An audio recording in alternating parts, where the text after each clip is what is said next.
ఈ రోజు వీడియోలో నేను వేగ్ అనేటటువంటి ఇంగ్లీష్ పదం గురించి మీకు వివరించబోతున్నాను.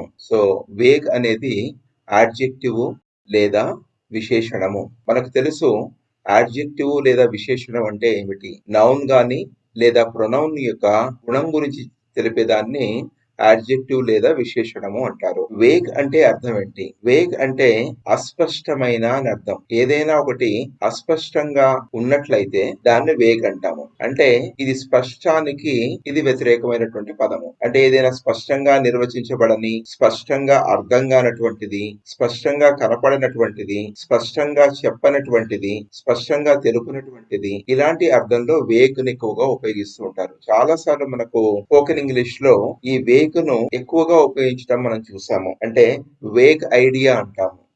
అంటే ఒక అస్పష్టమైనటువంటి ఆలోచన. వేగ్ థింగ్స్ అంటాము. అంటే వేగ్ థింగ్స్ అంటే